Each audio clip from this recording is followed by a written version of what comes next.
Finally, putting these victims and these survivors of Jeffrey Epstein and the cabal of rich, powerful elites that expands not just here in the United States of America, but to other countries as well, we're putting them last. And that is exactly what Americans want. You see, for far too long, Americans have been put last. And they're sick of it. They're sick and tired of it. And this is why they don't trust Congress. This is why they don't trust the government. And here's the problem. All of these women who have suffered in shame for years and years and years, women who were terrified, women who were intimidated, women who were threatened, just like Virginia Giuffre. And now she's dead. And these women should have never faced that, for this information to come out. And we, especially the 4 Republican members of the House of Representatives, we should have never faced intimidation and threats for us to get this vote to come to the floor. Never forget, there were 4. Thomas Massie, myself, Nancy Mace, and Lauren Boebert.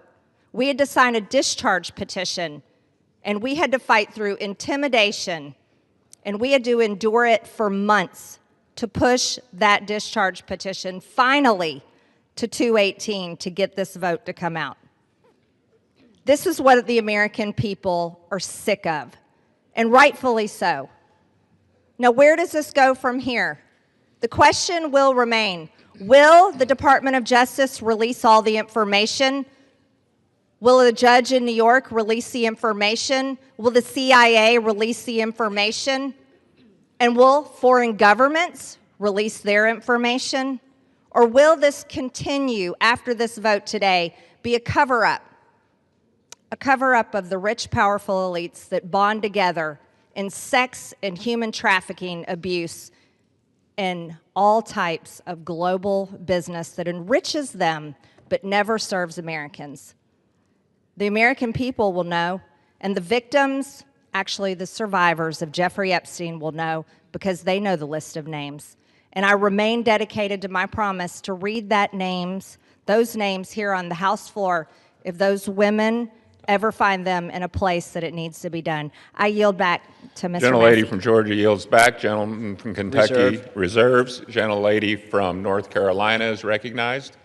I reserve, Mr. Gentlelady reserves. Gentleman from Kentucky is recognized. I yield myself a minute and 30 seconds. Gentleman's recognized for a minute. I want to thank the generosity of Jim McGovern, Representative McGovern, for granting us this time. I'm embarrassed for my own party today. I'm embarrassed we withheld signing in, swearing in a duly representative of the people for 49 days just to avoid this vote that's finally going to happen today. I'm embarrassed that my own party isn't going to yield me time to debate this, even though they say they support it and I authored it. They don't even want to yield me time to debate this during the bill debate. But I'm thankful. Let me tell you who I'm thankful to. These 3 brave women, Marjorie Taylor Greene, Nancy Mace, and Lauren Boebert. They have been threatened. They have been intimidated. Physically, politically, it's disgusting. And not by the far left. They have been intimidated by people in our own party. And for what? For seeking justice for these victims. So my hat's off. I congratulate them for standing strong. I've always wondered, where were the Republican men during this battle? We've taken 5 months. These 3 women and I have had to drag our party to this floor today to even vote on this. And Ro Khanna is the most to be thanked here in an extraordinary display of bipartisanship. He did not hesitate when I asked if we wanted to bring this bill to the floor together, if he would stand in the trenches with me. He said yes. With that, I reserve. Gentleman reserves. Gentlelady from North Carolina is recognized. Thank you, Mr. Speaker. I yield myself such time as I may consume. Gentlelady is recognized. Boy, we need to get facts straight here. President Trump's DOJ, in his first term, arrested and prosecuted Jeffrey Epstein. We, on our side, want justice to prevail in this case and in every case. Speaker Johnson has always been clear that if the discharge petition reached the necessary signatures, that the House would consider the legislation, and that's what we're providing for in our rule today. In fact, as soon as the petition hit 218 votes last Wednesday, House Republicans offered a unanimous consent request to pass the legislation then. However, the Democrat leader would not give consent to do that last week. Why? Because they're not really interested in this. They're interested in some other things. And, Mr. Speaker, I have to correct the record. Mr. Massey did not request time from me. I'm the person who controls the time on the Republican side, and he did not request time from me, or I would have given him time. I reserve. Gentlelady reserves. Gentleman from Kentucky is recognized. I'd like to now recognize the gentlelady from South Carolina for 5 minutes, Nancy Mace. Gentlelady from South Carolina is recognized for 5 minutes. Thank you, Mr. Speaker. And I want to thank my colleagues today for the time, Mr. McGovern and Mr. Khanna, for the 5 minutes on the floor to speak about an issue that is not political for me. Helping the survivors of Jeffrey Epstein and his horrific, gruesome, brutal sex trafficking ring is deeply personal. And while we often have many disagreements about a lot of issues, maybe most issues, today they are allowing us to speak on the floor, and I want to thank my colleagues, Congressman Massey, Marjorie Taylor Greene, and Lauren Boebert, the four of us making history today over the discharge petition and delivering justice for those who have desperately fought for it for, in some cases, almost 30 years. I wore white today because I wanted to reflect on the innocence of the young women who had their innocence stolen from a demon named Jeffrey Epstein, from demons, friends of his, rich and powerful people who stole their innocence as young as 14 years old. It was taken from them, and they've never gotten it back. I'm also wearing white today to recognize the courage that it takes for women to come forward, the sacrifices to them personally, professionally, financially, the embarrassment, the humiliation, the shame that we still deliver on the backs of women who have been brutalized, who've been raped, who've been assaulted. The shame that the media pours over their heads, that their colleagues, their friends, their neighbors, their loved ones, because you come forward and because you talk about sexual assault, you are not a slut. It's not because of what you wore. You're not a whore. But that's how women are treated, and you're not lying. And I want every woman to know, every Epstein survivor to know, every woman across the country who is a survivor, who is a victim of assault, that today, we see you. And this fight and this vote tonight, I see it is about the Epstein victims, but it's about much more than the Epstein victims. This is about the powerless, taking power away from the very powerful. This is about giving women who never had a voice, giving a voice to the voiceless. This is about their sacrifice. This is about having and recognizing their courage. This is about justice for the Epstein victims, but it's also about hope. Earlier this year, I gave a speech right here on the floor of the U.S. House of Representatives, detailing trauma that I experienced, endured, and am a survivor of, that I accidentally uncovered 2 years ago, almost to the day. And today, I still don't have justice, like millions of women across the country. When I spoke out, I got attacked. When I spoke out, I was shamed.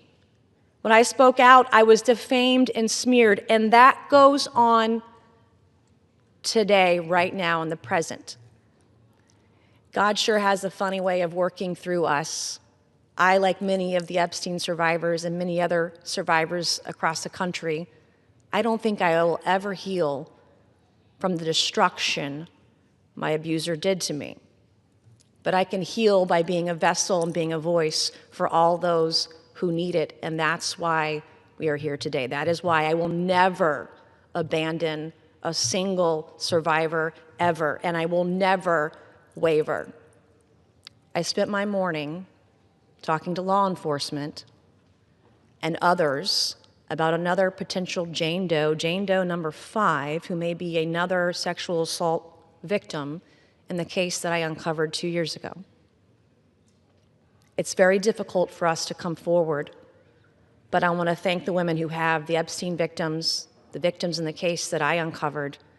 I want to thank all of you for being a voice, for giving me hope. Maybe one day I too can get justice. Thank you, and I yield. Gentlelady yields back. Gentleman from Kentucky Reserved. reserves. Gentlelady from North Carolina is recognized. Thank you very much, Mr. Speaker. Our colleagues want Americans to believe that this discharge petition and underlying legislation are the be-all and end-all in this investigation. However, it's House Republicans who've worked tirelessly to achieve true justice for victims. To date, the significant information that has come out has come from the Oversight and Government Reform Committee as a result of its issuing 13 subpoenas. We've released 65,000 pages of documents from the Department of Justice, the Epstein estate, which was not mentioned in the underlying legislation, former U.S. attorney, and others. Let me state again, the unanimous consent request to pass the legislation immediately last week was blocked by the minority leader. Full stop. If Democrats truly cared about finding justice immediately for victims, this legislation would have been passed last week. Instead, they want political theater to capitalize on. House Republicans, on the other hand, remain focused on truth, accountability, and delivering real justice for Epstein's victims, not political points. I reserve. Reserves. Gentleman from Kentucky is recognized. Mr. Speaker, may I inquire as to how much time I have remaining? Gentleman has 5.5 minutes remaining. I yield myself 3.5 minutes. Gentleman is recognized. Mr. Speaker, all that is necessary for evil to prevail is for good men to do nothing.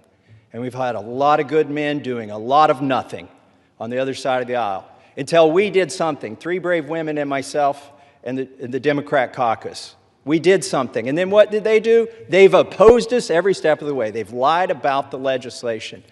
Let me tell you some of the lies they've told.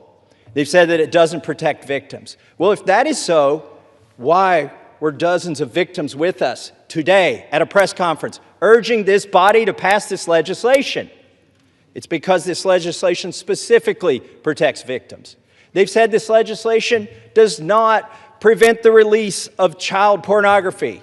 Of course it does. We have a specific provision in our legislation to prevent that.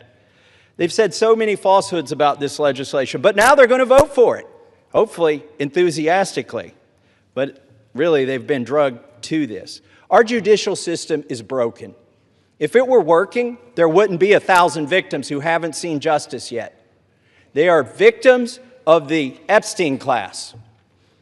I begrudge nobody success that they become a billionaire. But if you think being a billionaire or buying politicians keeps you out of the judicial system, lets you rape young women, lets you traffic women, you've got another thing coming when this bill passes.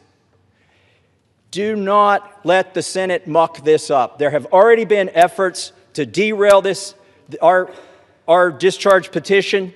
The Oversight Committee has released thousands, tens of thousands of documents. That's fine. Keep working. How many names have you released? 0. You are still protecting, or the DOJ is protecting, pedophiles and sex traffickers. The time for that to stop is now.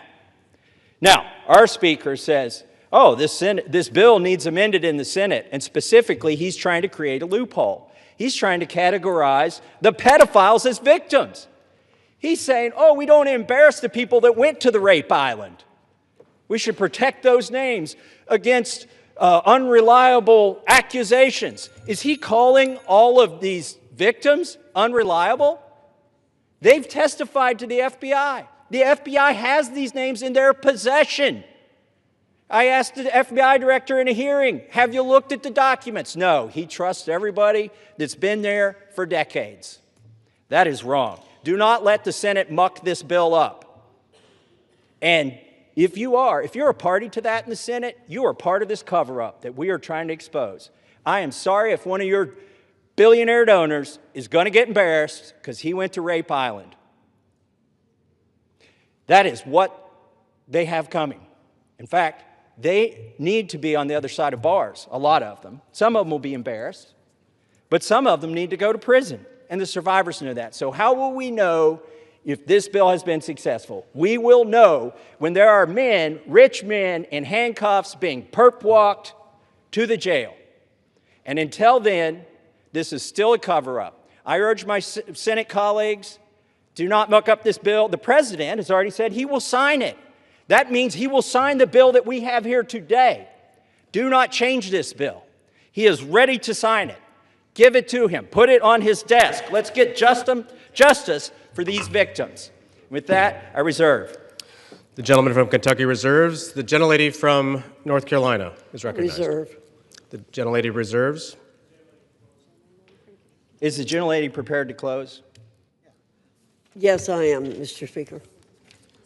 The gentleman from Kentucky is recognized. I yield the remainder of my time to Ranking Member Mr. McGovern. The gentleman from Massachusetts is recognized. Thank you. And first, let me say how much I admire the courage of my Republican colleagues who are beside me here today. Mr. Speaker, at the end of the day, this is not about us, and it's not about politics. This is about the survivors, young girls who were exploited by powerful men who use money and power to take advantage of girls, some as young as 11 years old. The President of the United States calls it all a hoax. Can you imagine that? What an evil and disgusting thing to say. These young girls, now women, the survivors, what happened to them was horrific. They were sexually abused, many of them for years, and the President of the United States calls it all a hoax. What kind of messed up, sick-in-the-head, immoral person says something like that? This bill is about making sure powerful men are held accountable. It's about demanding truth and transparency for the American people. Now, Republican leaders in this House lost control of the story. They lost the ability to hide behind procedure, and they lost the luxury of pretending that they were ever on the right side. The American people see it, survivors see it, and history will see it. And listening to the Speaker of the House's press conference today, I mean, it sounds like he basically wants to kill this whole thing. He's trying to obstruct and derail the process. Why the hell is he fighting so hard to do the opposite of what the survivors want? What an awful, awful thing to do. So let us release the files. Let's give survivors the transparency they've long been denied. Let us take back power from the rich billionaire elites who think they can do whatever they want with no justice or accountability. And let's remember exactly who had to be dragged here under duress and who stood up from day one demanding the truth. And with that, I yield back. Members are reminded to refrain from engaging in personalities towards the president. The gentleman yields back. The gentlelady from North Carolina is recognized. Thank you, Mr. Speaker. Mr. Speaker, those of us who did not sign the discharge petition are just as concerned about the victims, or if you, as some are calling them, survivors, as our colleagues who signed the discharge petition. We share contempt for anyone who abused anyone else. I've stood on this floor many times, Mr. Speaker, to speak out for victims and survivors of people who have been abused, and against anyone who breaks the law or takes advantage of an innocent person. We will not be characterized as insensitive to that. But what House Republicans, who didn't sign the discharge petition, remain focused on truth, accountability, and delivering real justice for Epstein victims. Again, I'll point out that it was under President Trump's Department of Justice that Jeffrey Epstein was arrested and tried. We have not tried to avoid this situation. We want things done the right way. We want maximum justice for these victims and survivors. Our rule today simply expedites consideration of the Massey-Khanna legislation. And as I said, we would have liked to have seen it pass last week when we gave an opportunity for it, but it was blocked by the Democrat minority leader. I ask for support for this rule, the underlying legislation. With that, I urge my colleagues to vote yes on the previous question, yes on the rule, and Mr. Speaker, I yield back the balance of my time and move the previous question on the resolution. The gentlelady yields back the balance of her time. The question is on ordering the previous question on the resolution. Those in favor say aye. Those opposed, no. In the opinion of the chair, the noes have it. Mr. Speaker, request the yeas and nays. The yeas and nays are requested. Those favoring a vote by the yeas and nays will rise. A sufficient number having risen, the yeas and nays are ordered. Pursuant to Clause 8 of Rule 20, further proceedings on this question will be postponed.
Pursuant to Clause 8 of Rule 20, the chair will postpone further proceedings today on motions to suspend the rules on which a recorded vote or the yeas and nays are ordered, or votes objected to under Clause 6 of Rule 20. The House will resume proceedings on postponed questions at a later time. For what purpose does the gentleman from Ohio seek recognition? Mr. Speaker, I move to suspend the rules and pass H.R. 4405. The clerk will report the title of the bill. H.R. 4405, a bill to require the Attorney General to release all documents and records in possession of the Department of Justice relating to Jeffrey Epstein and for other purposes. Pursuant to the rule, the gentleman from Ohio, Mr. Jordan, and the gentleman from Maryland, Mr. Raskin, each will control 20 minutes. The chair recognizes the gentleman from Ohio. Mr. Speaker, I ask unanimous consent that all members have 5 legislative days in which to revise and extend their remarks and to insert extraneous material on H.R. 4405. Without objection. Mr. Speaker, I yield myself such time as I may consume. The gentleman is recognized. We all support holding bad guys accountable, and we're all going to vote for this resolution. But I think a little perspective is important. Democrats have spent 6 months talking about Epstein, even though they had 4 years to do something about it. Now, why would they do that? Why would they do that? Maybe it's to go after President Trump. Never forget, they shut down the government for 43 days. They said, don't worry about our military, don't worry about air traffic controllers, don't worry about our economy, don't worry about American families. No, no, no. Close the government for a month and a half because it might hurt the president. For the past decade, there's been one constant for Democrats. One constant: go after Trump. They spied on his campaign. Then it was Mueller. Then it was impeachment 1. Then it was impeachment 2. Then it was all the lawfare.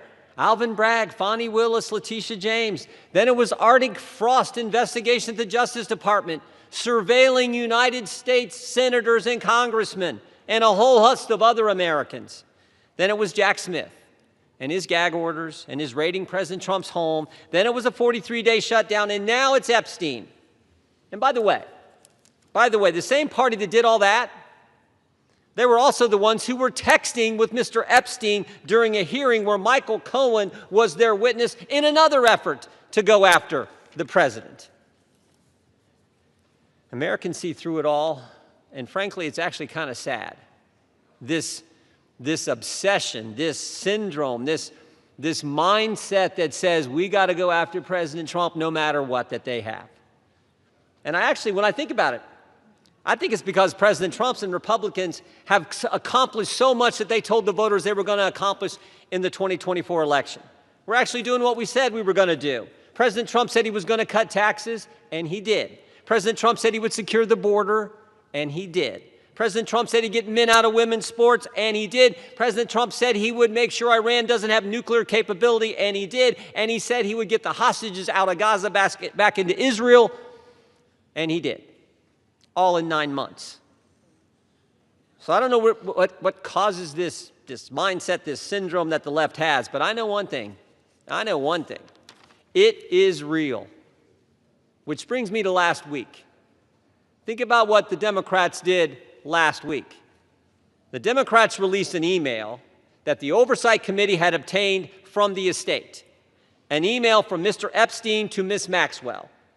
When the Democrats released it, they redacted the victim's name, something we all support, something everyone supports, except in this case, no court had ordered that name redacted, no agency had redacted it, and the estate didn't redact it. And the victim had already went public. So why black out her name? Why black out her name? Because she had said in her book and had testified under oath that she never saw any wrongdoing by President Trump. So think about what they did. In an email between 2 criminals, Mr. Epstein and Ms. Maxwell, in an email between 2 criminals, they hide the name of an individual who had went public and exonerated the president, and we know why. To distort and twist the message because they thought it might harm the president. Their position,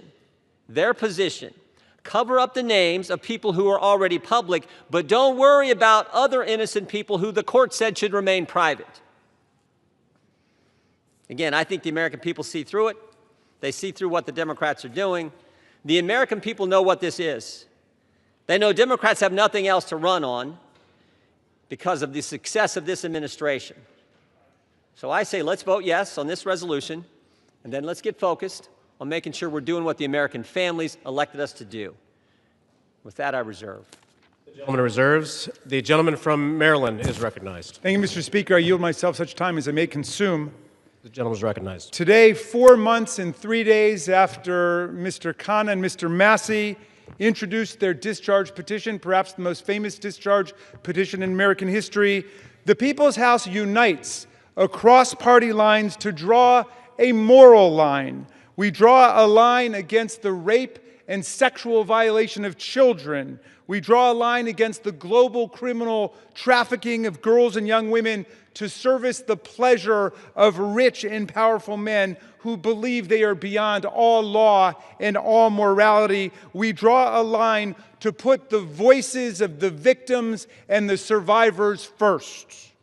We ask the Senate to join us without changes rather than obstruct this bill with dilatory amendments, legislative graffiti, and self-dealing million-dollar jackpot provisions for lucky senators. Just pass the bill. We're finally voting today because a bipartisan discharge petition led by Representatives Massey and Khanna and signed by 218 of us overthrew the determined obstruction of the Speaker. This forced vote means the House will no longer acquiesce in this astonishing real-time cover-up of a multi-billion-dollar global sex trafficking and child rape ring that has ravaged the lives of more than 1,000 girls and young women. We're here today because these victims, these survivors, these citizens, these inspiring women who have come to Washington are demanding nothing less than justice and the complete truth about who is responsible for their vicious abuse, including those responsible for enabling it, ignoring it, bankrolling it, and covering it up. We join them today in rejecting any more dangerous lies about the crimes they suffered. No, child sex abuse is not a hoax. It's a crime. Human trafficking is not a hoax.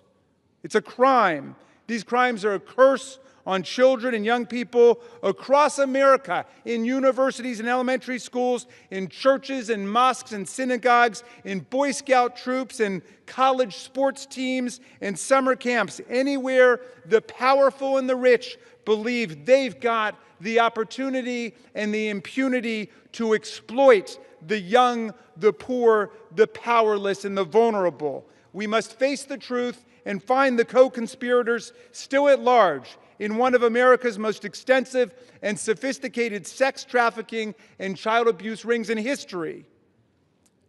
Release of the file will expose the role of everybody who facilitated and covered up these crimes, like J.P. Morgan Chase, Bank of America, Deutsche Bank, and Bank of New York Mellon, which executed billions of dollars in transactions related to these offenses, as well as any bank executives who participated in the sexual abuse of girls and young women. We must expose everyone who covered up these crimes, like Alex Acosta, the former U.S. attorney in Miami, Donald Trump's labor secretary, who gave Jeffrey Epstein an unbelievable sweetheart plea deal, immunized unnamed conspirators, and killed an investigation into Epstein's financial crimes that could have brought down the entire criminal network.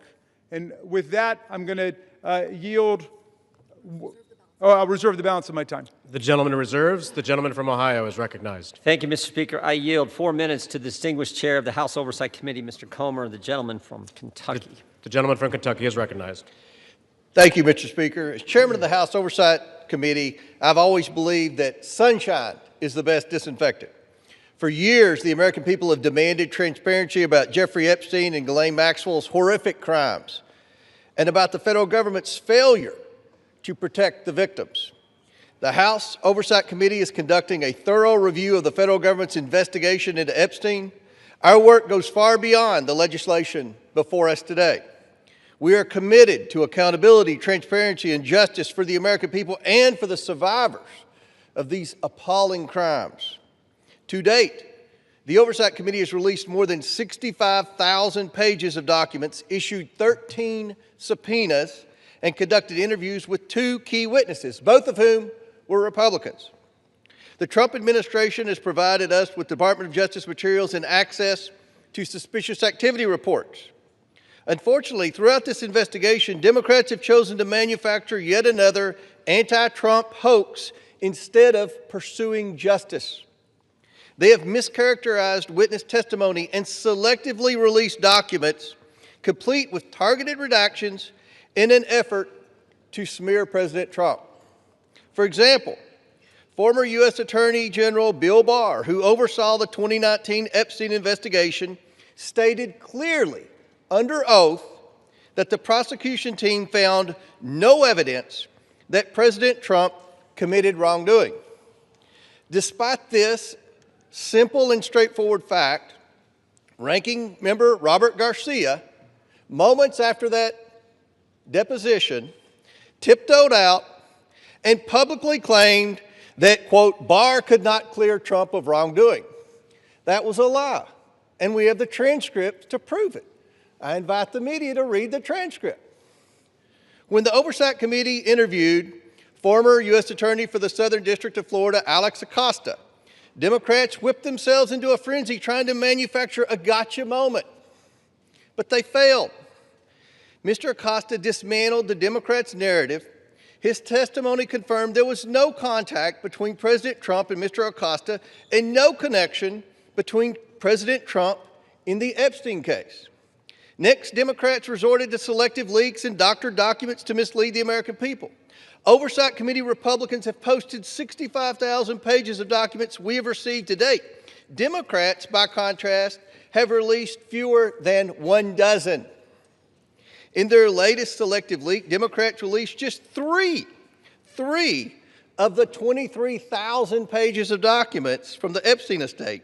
And they made redactions to 2 of those emails that changed both the context and the meaning of the 3 pages they released. When CNN called them out for their deceptive redactions, Representatives Stansbury and Crockett tried to blame Republicans for their own edits, for the Democrat Oversight Committee edits. After Democrats released only 3 emails, Republicans released over 23,000 pages. And what did Democrats say in response when we released every single document that we got? They claimed full transparency was meant to, quote, disorient or distract from their manufactured narrative. These are the same Democrats who chant, release the files every day until the files contradict the story they want to tell. That is the definition of hypocrisy. In contrast, full transparency exposed how Epstein appears to be TDS patient zero. The evals reveal a journalist coached Epstein to blackmail then presidential candidate Donald Trump. The gentleman's recognized. The files also show that a House Democrat colluded with Epstein during the 2019 oversight hearing to discredit witness with a vendetta against President Trump. And unsurprisingly, Democrats have been silent about their colleagues' coordination with Epstein. Another email shows Democrat fundraisers invited Epstein to an event or to meet privately with Hakeem Jeffries as part of their 2013 effort to win a majority. So Hakeem Jeffries' campaign solicited money from Jeffrey Epstein. That's what we found in the last document batch. The files underscore why former President Trump must appear for his deposition. We've subpoenaed him. To date, the Democrats have done nothing to help us secure his appearance. I support full transparency. The Oversight Committee will continue to work to get the truth to the American people and to get justice for the victims. That's our goal of this investigation. With that, I yield back. The gentleman yields back. Yeah, Mr. Speaker, we reserve. The gentleman reserves. The gentleman from Maryland is recognized. Thank you, Mr. Chairman.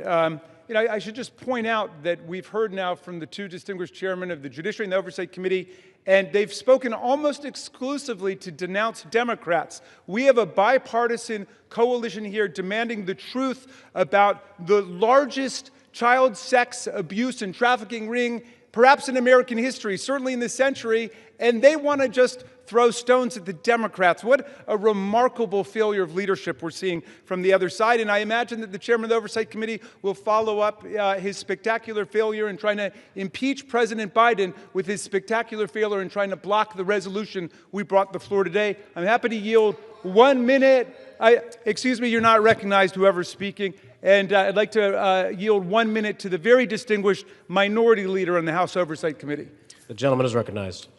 Thank you. And Mr. Speaker, it's wonderful to hear Republicans and certainly the chairman of our committee finally wanting transparency on this issue. It is time to end this White House cover-up now. Now, we know that Donald Trump has tried everything to kill our Jeffrey Epstein investigation, and he's failed. And now he's panicking. He's about to lose his Epstein vote to force the Department of Justice to release the files. And let's be crystal clear. Trump has the power to release the files today.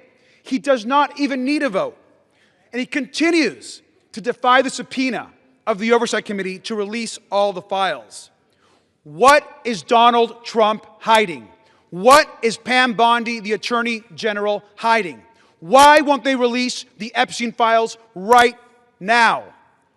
And he must explain to the public why he moved sex trafficker and monster Ghislaine Maxwell to a cushy, low-security prison after her interview with Trump's personal lawyer. He should declare, and every Republican should say, that she does not deserve a pardon or a commutation. The gentleman's time has expired.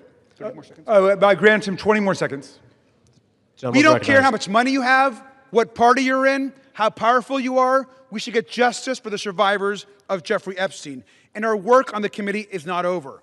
Next up are the bank and financial records to follow and expose Epstein's network. Today, there should be a unanimous vote on releasing the files, and we will get justice. And with that, I yield back.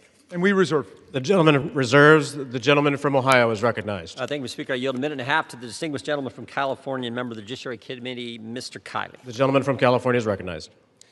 I have consistently called for the maximum possible level of transparency when it comes to the heinous crimes of Jeffrey Epstein.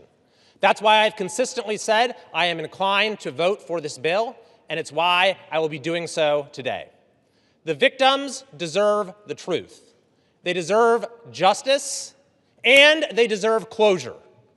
For months, they've had to wake up every day and see the name of their tormentor on the front page of every newspaper, on every TV channel, as has the broader American public. This issue has been so politicized by so many people in so many ways, which is deeply unfortunate when we're talking about matters of the highest sensitivity and untold suffering. It is my hope that the passage of this resolution today, together with the work of the Oversight Committee, will lead to the expeditious release of all pertinent material so that we can move on. Let's get accountability, let's get answers, and let's get this over with. I yield back. The gentleman yields back. The gentleman reserves. Yeah, we reserve. The gentleman from Maryland is recognized. I yield 1 minute to the very distinguished gentlelady from Washington, a member of the Judiciary Committee. The gentlelady from Washington is recognized. Mr. Speaker, thousands of girls, children, were abused by Jeffrey Epstein and his massive and powerful ring of pedophiles and protectors of pedophiles. We can't say all their names here. We don't have time. But let's at least bring a few of the courageous survivors and their names onto the House floor right here as we debate this. Haley Robson, Jenna Lisa Jones, Michelle Licata, Ashley Rubright, Annie Farmer, Marina Lacerda, Rachel Benavides. These women have carried a burden that they never should have had to bear. And today, they demand, we demand, the American people demand that we answer their clarion call to justice.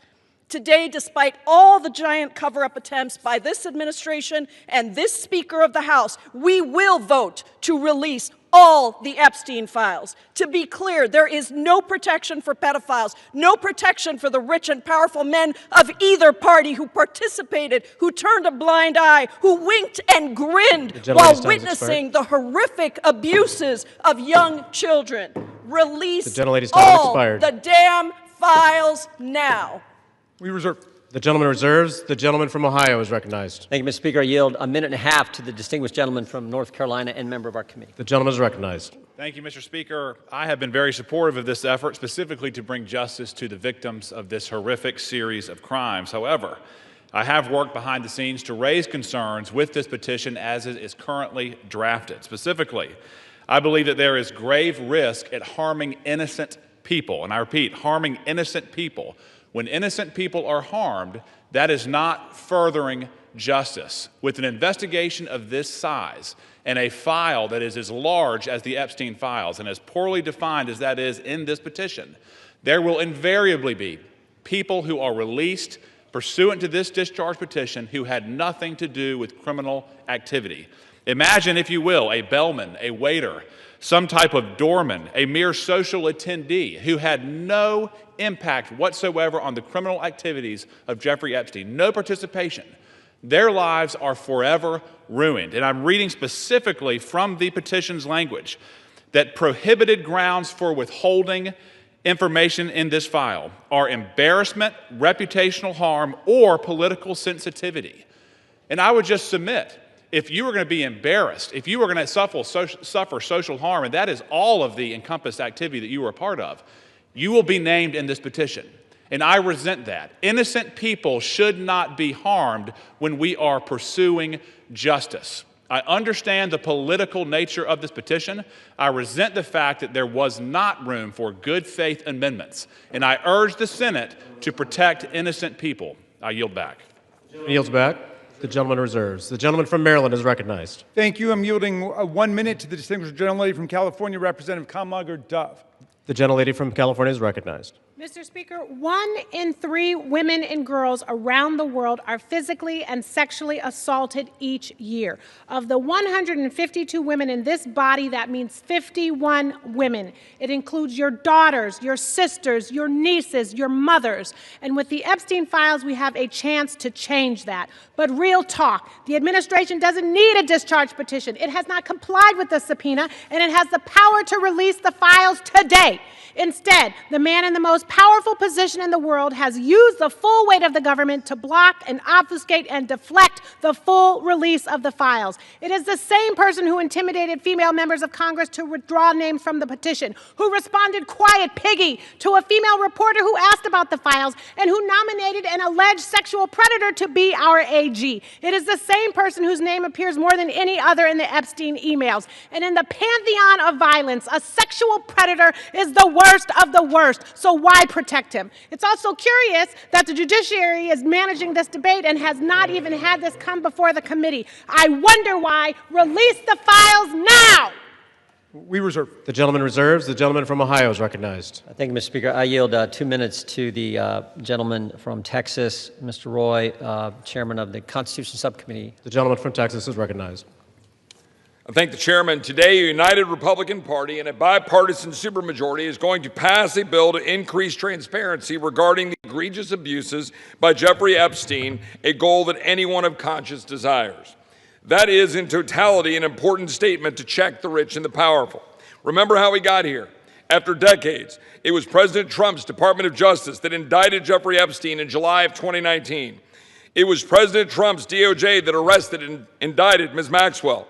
It was the Republican-led Oversight Committee, through 13 subpoenas, that has released 65,000 pages of files in just 10 months. Meanwhile, my colleagues on the other side of the aisle have largely ignored this issue. It was Democrats who redacted an email to mislead the American people about the truth of a witness that exonerated President Trump. It was a Democrat, Representative Plassett, who literally texted with Jeffrey Epstein as we questioned Michael Cohen. It was Democrats who shut down the government, resulting in the delay of swearing in of members. As we vote to pass this legislation, and it will pass, it is impossible, however, to avoid problems with its politicization. One colleague has offensively gone so far as to say that to oppose this bill means you support pedophiles. Yet I know good public servants, former law enforcement, former prosecutors who never knew Epstein, never knew any visitors to his criminal enterprise, who have genuine concerns about supporting this bill out of fear of creating new victims or harming existing victims or both. That is what we've reduced Congress to, inserting itself into the prosecutorial process for political motivations, driven heavily by hatred of President Trump. We should be concerned about victim privacy, concerned about risking disclosure of non-credible allegations, of child sexual abuse materials, future investigations. But here's the deal. The leaders of this nation must expose abuses by the rich and the powerful. That is why President Trump and the House have been working for full transparency. But we should be motivated by truth and justice for all, not politics. I yield back. The gentleman yields back. The gentleman reserves. The gentleman from Maryland is recognized. Thank you. I yield 1 minute to the distinguished gentlelady from Massachusetts, Representative Clark, the minority whip. The gentlelady is recognized. Thank you, Mr. Speaker. This should be an easy vote. This is about justice for the victims and survivors of Jeffrey Epstein. This is about every victim of trafficking and sexual abuse, monstrous crimes that thrive in secrecy and fear. Yet instead of shining a light on that darkness, just moments ago, Donald Trump defended the continued obstruction of releasing these files. Even as House Republicans prepare to vote yes today, Speaker Johnson is calling this a show vote. He's calling it dangerous. He is signaling the U.S. Senate to block it. Republicans continue to use their power to shield rich pedophiles from justice. If you can't stand up for these survivors, how can anyone trust you to stand up for them? I yield back. The gentlelady yields back. We yield. The gentleman reserves. Does the gentleman reserve? Yeah, we reserve. The gentleman from Ohio is recognized. We reserve. The gentleman reserves. The gentleman from Maryland is recognized. Yes, just very quickly, what happened under the Biden administration? Well, under the Biden administration, Ghislaine Maxwell was prosecuted for conspiring to sexually abuse and traffic girls in 2020. Right when it's in 2021, she was convicted. In December of 2021, after a month-long trial in Judge Nathan's courtroom, in 2022, Maxwell was sentenced to 20 years in prison under the Biden administration for sex trafficking and sexual abuse of minors. But when President Trump took office in January of 2025, they killed the investigation. They assembled all the materials, they got all the prosecutors together, and they terminated the investigation. I yield 1 minute to the distinguished gentleman from Illinois, Mr. Raja Krishnamurthy. The gentleman from Illinois is recognized. Thank you, Mr. Speaker. I rise in strong support to release the Epstein files. First, this issue is beyond party. It's a question of justice. Survivors have waited too long. Stop the delay. This is not a hoax. Release the files. Second, we must face a hard truth. Silence that shields the powerful is a betrayal of those they hurt. Congress must reject any attempt, including a presidential pardon or any form of clemency for Ghislaine Maxwell. This cannot be done. This would be a cover-up. We cannot allow clemency of any kind for Maxwell, not now, not ever. Survivors deserve justice. I urge a strong yes vote. Thank you. Yields back. I want to thank the gentleman for his eloquent remarks. Pardons are for people who are contrite. Pardons are for people who are repentant. Pardons are not for people who lie. Every member of this body should immediately, verbally, vocally denounce the idea of clemency, commutation, or pardon for Ghislaine Maxwell, and we reserve. The gentleman reserves. The gentleman from Ohio is recognized. Yeah, we reserve, Mr. Speaker. The gentleman reserves. I yield 30 seconds to Ms. Leisure Fernandez. The gentlelady is recognized. There were thousands of girls and young women abused, trafficked, and used by Epstein, the elite and the powerful who believed they could get away with it. Epstein told the young victims that he controlled the banks and the government. Those women refused to be silenced, and today they have pierced the dark with their light. Anytime any girl is trafficked, molested, or abused, the world must stand up. Today, the House proves Jeffrey Epstein wrong. The Senate must do the same tomorrow. The gentleman reserves. The gentleman from Ohio is recognized. Thank you, Mr. Speaker. I yield 2 minutes to the gentleman from California. 1.5 minutes to the gentleman from California. The gentleman from California is recognized. I thank you, Chairman. Mr. Speaker, a minute and a half or an hour the words would still have to be the same. We've all said that this will pass the House, perhaps unanimously today. I think all of us who have looked at the details of this particular bill know that it is flawed, and that before it goes to the President's desk, it has to be amended as it can be amended in the Senate. And we call on the Senate to amend it so that we protect the innocent, so that we have the provisions that were intended perhaps to be in this bill but are not properly written. With that, President Trump has said, get it to his desk, he will sign it. President Trump has said he will do it. But I'm going to say to all of us, it is also important that we remember that Epstein is dead, but people live on, people who were innocent, people who in fact should not be named. We're not talking about the rich and the powerful, we're talking about the very victims. That is what we need to make sure is amended before it goes to the President's desk.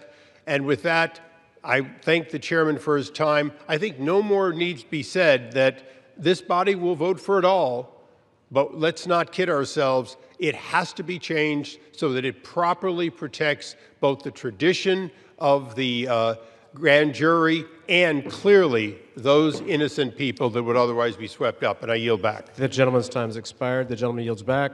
Reserve. The gentleman reserves. The gentleman from Maryland is recognized. This whole bill is about protecting the innocent. Mr. Speaker, the Senate must pass the bill as we are passing it today and as the President has said he would sign it after changing his position on the bill over the weekend when he could see the tidal wave of public opinion moving against him. Let's pass this bill, pass it in the Senate, sign the bill, and let us go ahead and release the complete file. I yield 30 seconds to the distinguished gentlelady from Arizona, Representative Ansari. The gentlelady is recognized. Mr. Speaker, the walls are closing in on Donald Trump and his rich and powerful friends who either abused or raped children or were enabling and complicit in these heinous crimes for decades. This vote today matters, but here is the truth. Donald Trump could direct the Department of Justice to release the files today. He is choosing not to. They are already under subpoena, led by oversight Democrats, and have refused. This is an ongoing cover-up by the Trump White House, and Mike Johnson and the House has been complicit. What is Trump hiding? Why not release the files today? This is a time has expired. Release the files today. Thank you. The gentlelady's time has expired. The gentleman reserves. The gentleman from Ohio is recognized. Thank you, Mr. Speaker. I yield 2 minutes to the distinguished gentleman from New Jersey, Mr. Van Drew. The gentleman from New Jersey is recognized. Today I want to talk about hypocrisy. Let me be clear. I was from Jumpstart, a co-sponsor of this very bill. From the beginning, we should never protect pedophiles.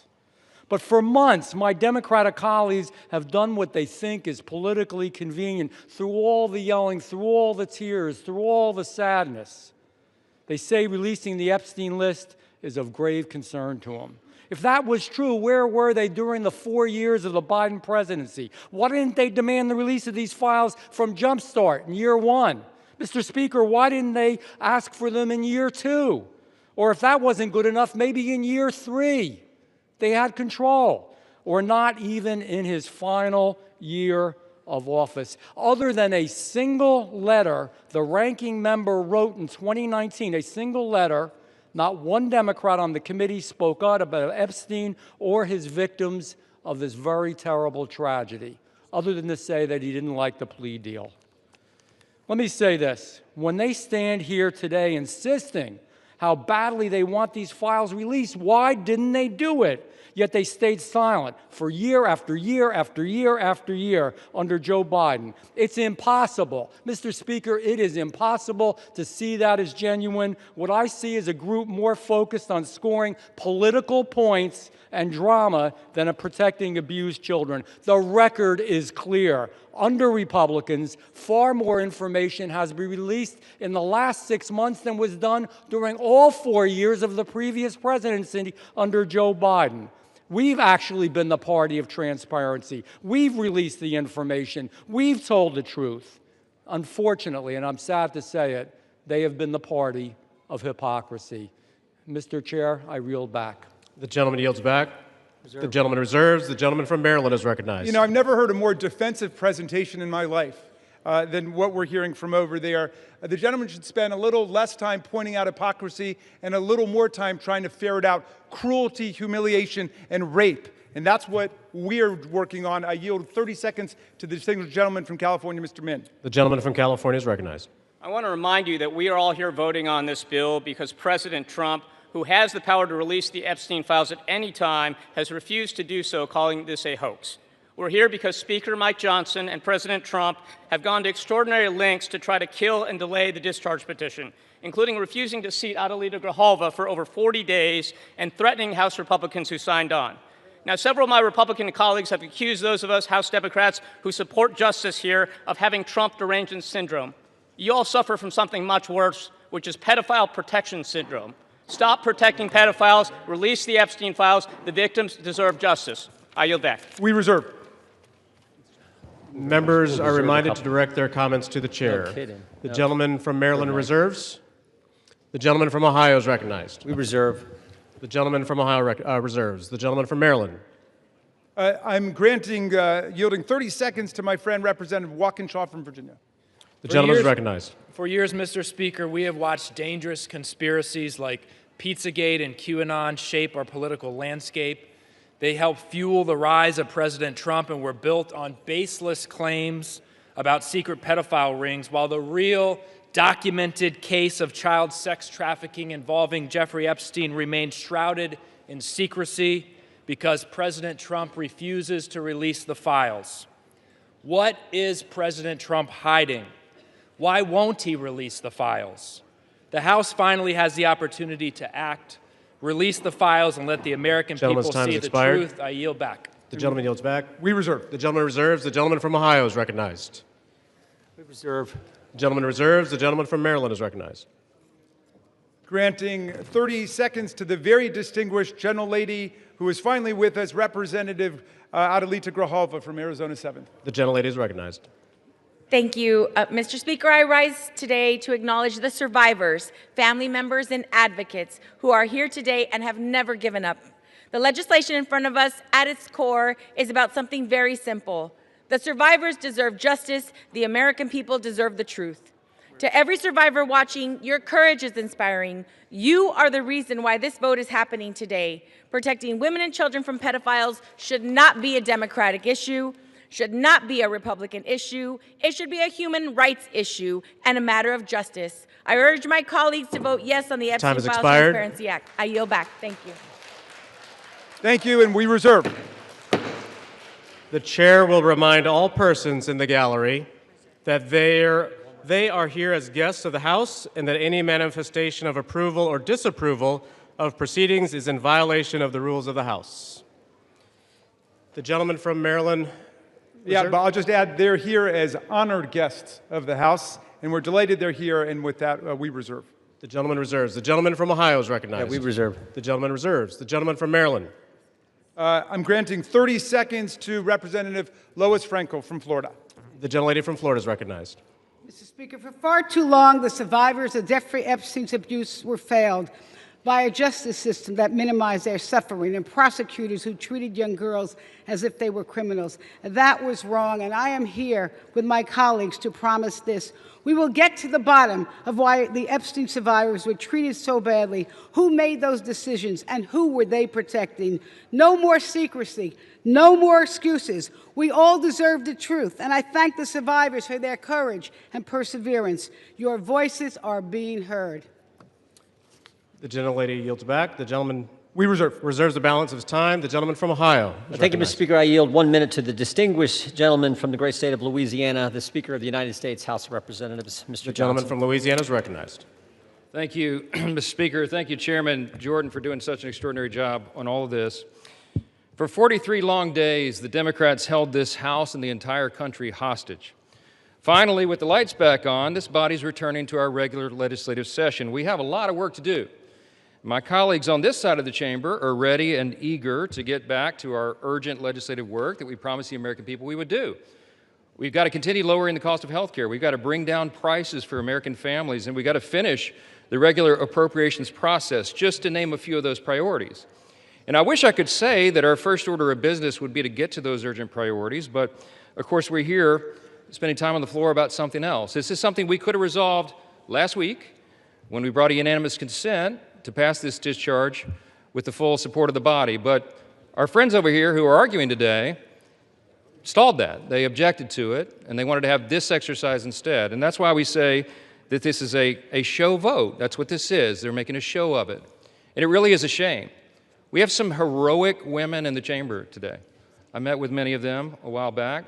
They're in the gallery here. They have come forward. They have shown their faces. They've used their names to share the unspeakable tragedies that many of them were subjected to, some of them when they were very young. And it is a heroic service to the country. They are seeking justice, and the justice has been delayed for too long. The Department of Justice, many years ago, should have brought these charges. It took too long to do it. And now we're in this process of making sure all the American people get the information, but we have to do it in the right way, After 4 years of Democrat control under President Biden, they were not truthful with us about a lot of things. The Democrats insisted the border was secure. We knew it wasn't. They insisted that inflation was transitory. We knew it wouldn't be. They misled the American people about the obvious mental and physical decline of the previous commander-in-chief. And now those same Democrats are demanding transparency. Suddenly, transparency is their new word. Out of nowhere, they've taken a curious concern in the Epstein investigation, all in the name of that, in the name of transparency. But the question has been asked here many times during the debate on the floor, and everybody questioning why it is that Democrats have done this right now have to look at the obvious facts. The Democrats had all the Epstein files in their possession for 4 long years under the Biden presidency. The Biden Department of Justice had these files, and no one on this side who is breathless today about the urgency of this release ever said a word about it. And it was the Democrats who could have urged President Biden's Department of Justice to go beyond prosecuting just Epstein and Ghislaine Maxwell, but they didn't do it. And so it's a fair question to ask today, why now? Why the sudden urgent interest in Jeffrey Epstein? Look, we know why. It's because the Democrats were never interested in transparency or executing justice or protecting the victims of this unspeakable tragedy before. The simple truth is obvious for everybody to see. This is a political exercise for Democrats, and it pains me to say it. I wish that was not the truth, but it is, and it's undeniable. This is as deceitful and dishonest as their pointless stunt was to shut the government down. Democrats are using the Epstein tragedy, the unspeakable evils that this guy committed with his trafficking ring and all of the abuses that they made these young women go through. They're using that as a political weapon to try to distract from their failures as a party and to try their best to try to tie President Trump somehow into this wretched scandal. The president had nothing to do with it. He's been very clear, and he has nothing to hide, and that's why he's endorsed the vote today. I suspect this vote will be probably unanimous. But here's the important point that everybody needs to understand. We have been advocates of maximum transparency, but we have also insisted that the victims be carefully protected. The Oversight Committee has been doing extraordinary work, and we've got some of the most vigorous advocates on the Republican and Democrat side on the Oversight Committee. They've been working in earnest to deliver transparency for the American people and to do it in a responsible manner. What do we mean by that? The bipartisan effort over there is already producing all the results that the discharge petition seeks and much, much more. Chairman Comer and all of these advocates over there have been releasing thousands of documents, for example, from the Epstein estate. By the way, in my view, that's been the greatest treasure trove of information because it's yielded for us Epstein's own personal flight logs, his financial records, his daily calendars, and so much more. But importantly, none of that was addressed or is addressed in the legislation that's being voted on today. The estate files wouldn't even have been encompassed in that. And so it goes to show that the Oversight Committee is doing it from the right way. From the very beginning, we've been insistent that this matter be handled carefully and with the utmost caution and care for the people who have been harmed. They should not be made to suffer any longer. We're talking about real people's lives at stake here, and young victims who don't want to be dragged into this political game that could get hurt further. But the Democrats are rushing the release of thousands of unsubstantiated documents that may be included in this, that are going to be in the public domain with the passage of this bill. And there are serious deficiencies in the legislation that I have noted at length, and Republicans have to work to address those deficiencies in the Senate if and when this legislation is advanced. I stood before the American public today at our press conference, and I explained in detail the dangers of the discharge petition. We have posted at my website, speaker.gov, a summary. The legal counsel, a small army of lawyers, put this together. I used to be a federal court litigator. Many of my colleagues who've spoken today were. We understand the dangers of how this was haphazardly drawn up. And among them, by the way, Mr. Speaker, before I forget, I seek unanimous consent to enter into this document into the record. It's on the website. It's entitled, How the Flaws of H.R. 4405 Could Re-Victimize Epstein's Victims, Create New Victims, and Damage the Judicial System. It is dated today. Thank you. And it summarizes just 5 or 6 of the major concerns. Among them, it fails to fully protect victim privacy. It could create new categories of victims. It potentially jeopardizes grand jury secrecy. It fails to prohibit release of child sexual abuse materials that are not appropriately defined in the legislation. It jeopardizes future federal investigations, and we have national security concerns regarding classified information. We'll put this in the record because we need the legislative record to reflect what is the legislative intent behind this vote. I used to litigate cases. We would litigate federal statutes and whether or not they could survive, and legislative intent is important, and we need to say clearly for the record, as a Speaker of the House, I'm saying to you, this legislation that will pass today is flawed and it must be amended. The question is, why didn't we amend it here before we passed it? Because the authors won't allow it. Because under the rules of the House, under a discharge petition, they have to agree to consent for the legislation to be amended, and they're not doing that.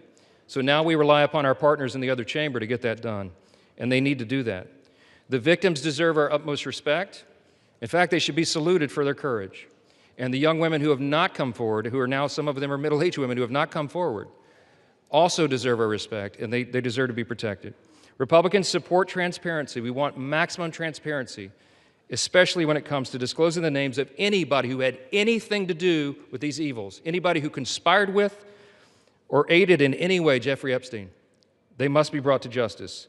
We want the bill to be amended so it doesn't, at the same time, violate victim privacy, create new victims, disclose the names of any whistleblower or informant, cause the release of grand jury materials or child sexual abuse materials, or undermine our national security.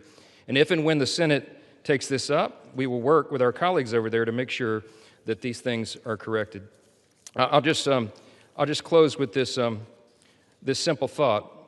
We've been at this a while. It's drug on for a while, but it's time for this to come to light. I expect that this will be a unanimous vote, and it will reflect what I think every member in this chamber, and I'll say this now, at least in recent days, every member of the chamber on the Democrat side, they didn't say anything for 4 years, but they're for maximum transparency now, and so is this side. But we want to do it in a respectful and careful manner so that we don't subject innocent people to further harm. And that has been the whole thing. I told all my members today I'll be voting yes on this, and I suspect almost everyone will. We'll send it to the Senate, and we hope it's corrected. Thank you for the time, Mr. Speaker, and I yield back. Gentleman reserves. The gentleman from Maryland is recognized. I'm yielding to Mr. Gomez for the sole purpose of making a parliamentary inquiry. Mr. Gomez is recognized. Mr. Speaker, I rise to ask a point of parliamentary inquiry. Is this an appropriate time to point out that the Republicans named children's savings account in their so-called one big beautiful bill after Donald Trump, someone connected to one of the most notorious pedophiles in this country, or that the Speaker of the House just lied on the floor by stating that there was protections, there isn't protections for the victims in the Epstein bill. The gentleman is no longer recognized. The gentleman from Maryland, you are recognized. Thank you. I am prepared to close. I've got no more speakers on my side. The gentleman reserves. Gentleman from Ohio is recognized. Thank you, Mr. Speaker. No. Gentleman from Ohio has 30 seconds.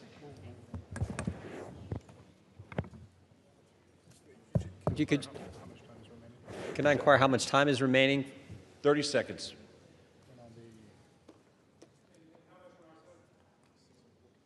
Six minutes, 15 seconds. Take 30 his. We reserve.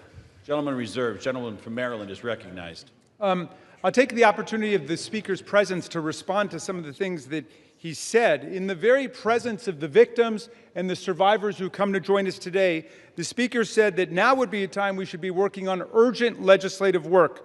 Mr. Speaker, justice is urgent legislative work. The truth is urgent legislative work. The Speaker says, why now? Why now? Well, Mr. Speaker, you were the one who refused to swear in Adelita Grajova for 50 days. We would have done it 50 days ago, but she provided the 218th signature on the discharge petition. So why now? It was because of your dilatory tactics, your delay, your postponement of it. Now, the gentleman says that there are not sufficient protections. There are protections in the bill for the victims to make sure that their names will be redacted. And yet we hear even the Speaker of the House of Representatives openly inviting the U.S. Senate to start finger painting on this bill, which we have waited more than 5 months to bring to the floor. The Senate should pass the bill exactly as it's written. The President should sign it exactly as he said he would when he finally changed his mind. And the Epstein file must be released. Moreover, if the President is serious about what he's saying, he's got the power to release the Epstein file right now. Nobody's stopping him. It's within his possession. It's within his control. He can release the whole thing, and he can redact the names of the victims and others who are innocent in this process. Mr. Speaker, Speaker Johnson said that these are unspeakable evils. Well, because of the bravery and the invincible courage of the women who've joined us today, they're no longer unspeakable. They're spoken. They're articulated. The cat is out of the bag, and we know what's been going on for decades. It's been a double standard of justice, going all the way back to Alex Acosta, who later got rewarded with a cabinet appointment in the Trump administration. Alex Acosta had a 60-count federal indictment ready to go against all kinds of people for an interstate sex trafficking conspiracy with solicitation, with child sex abuse, all of it. And he traded that 60-count federal indictment for 1 count in state court. And Jeffrey Epstein ended up getting the sweetest of sweetheart deals ever on the plea bargain front. He was free from 8 a.m. to 8 p.m. to do whatever he wanted and continuing to perpetrate his crimes and run his conspiracy. And then he would come and he would watch TV and spend the night in jail. And it was over in about a year after the rape and sexual abuse of hundreds and hundreds of girls. And he kept going and he kept at it. We want the whole truth to come out. This is the United States of America. Even the British monarchy wouldn't put up with this. How about the American democracy? How about we say, no way, we're not going to allow this cover-up to go on for 1 day more. And I'm glad the President changed his mind after pulling out all the stops to try to get one of our Republican colleagues to change their mind, to remove their name from the discharge petition. He gave up. And I want to salute the gentlelady from Colorado from having the courage to stand her ground in the Situation Room in the White House and say, no, she wasn't going to be bullied. No. So I'm glad the President changed his mind. But let's be clear, Mr. President, you've got the power today to release the entire file. That's what you called for. That's what Pam Bondi called for. That's what Kash Patel called for. So we don't need anybody calling for the Senate to slow things down for more weeks and more months. The American people have had it. We'll reserve. Gentleman reserves. Gentleman is reminded to direct your comments to the chair and not your colleagues. The gentleman from Ohio is recognized, and you do have 90 seconds remaining. Correction. Thank you, Mr. Speaker. I yield 30 seconds to the gentleman from Texas. The gentleman from Texas is recognized. The Democrat Party, with help from the dishonest media, used the Epstein files not to seek justice from the victims, but to smear President Trump. And it's sickening, quite sickening. The Democrats have used the Epstein files to distract the American people from the wins President Trump and his administration have delivered for the American people for the last 11 months. I'm proud to work with my Republican colleagues on the House Oversight Committee in coordination with the Justice Department. 65,000 pages of documents are related from Epstein released. What have my Democrat colleagues done? They selectively leaked and altered documents to mislead the American people. As President Trump has stated, we have nothing to hide here. I'm voting to release the files so that we can move on from this smear campaign the Democrats have manufactured. God bless Gentleman's Donald J. time has Trump. expired. Gentleman from Maryland is recognized. Reserve the balance of my time. Gentleman reserves. Gentleman from Ohio reserves. Gentleman from Maryland is recognized. All right. How much time do I have to close? You have 2 minutes. Thank you, Mr. Speaker. And I want to thank all of America for tuning in to this. I want to thank Representatives Massey and Khanna, Representative Green, all of those who have insisted upon bringing the truth forward and a reckoning with the reality of one of the worst international child sex trafficking rings ever to exist in the United States, and the cover-up attendant to it. We've got the opportunity today to do justice for the victims, for the survivors who have come forward to say that the voice of the victims and the survivors must be put at the very center of our deliberations. Not shunted off to the side, not submerged, not subordinated, but put at the very center. We must hear from the people who themselves were victimized by this nightmare. Now, our colleagues across the aisle seem to want to make this into some sort of partisan contest. I haven't heard so much talk about the Democrats since the Democratic National Convention. And all that we've done here is to say, we want to bring the truth forward, along with a bipartisan group. We don't want the Senate monkeying around with this in order to slow things down. We want it passed in the Senate. We want it signed. And before that, if the president is true to his word and he wants to see all of this come to light, he can release it now, instead of fighting, kicking, and screaming every step along the way. But I'm glad he's changed his mind, and I hope he maintains the momentum he's got to stick with the vast majority of the American people who want to see that the truth is done here. And while he's at it, the administration could reconsider their terrible policies, gutting federal offices and programs designed to combat violence against women. The DOJ terminated hundreds of grants to police departments, defunding the police when it comes to investigating violent sex crimes and to support victims. His DOJ destroyed programs to combat international human trafficking rings. Let's get back on the side of the women. I yield back.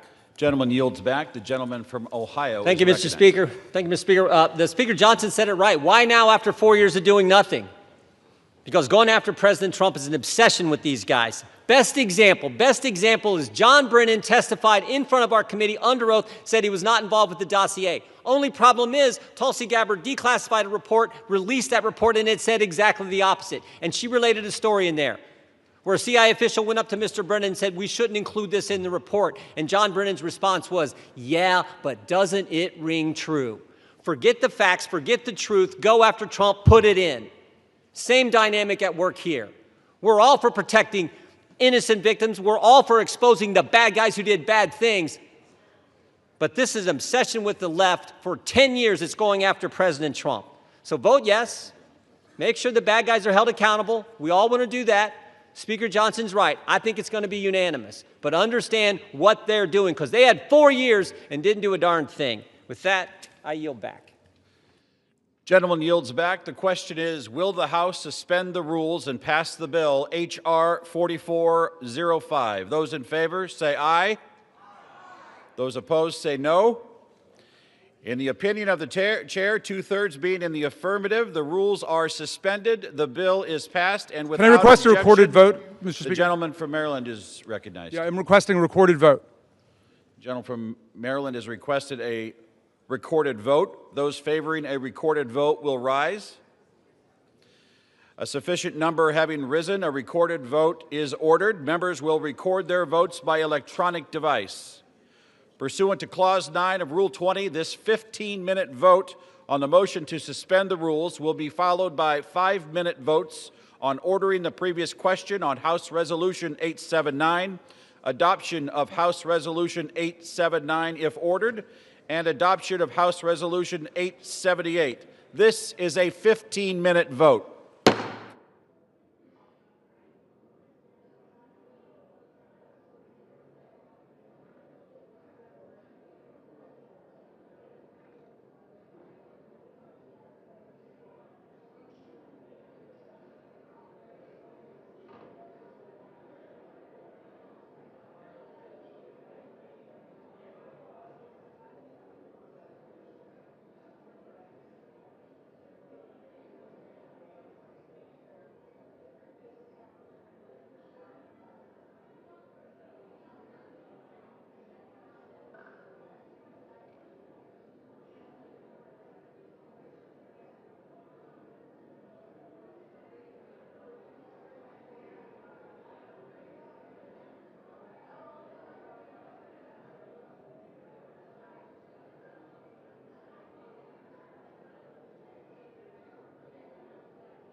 On this vote, the yeas are 427, the nays are 1. 2/3 being in the affirmative, the rules are suspended, the bill is passed, and without objection, the motion to reconsider is laid on the table.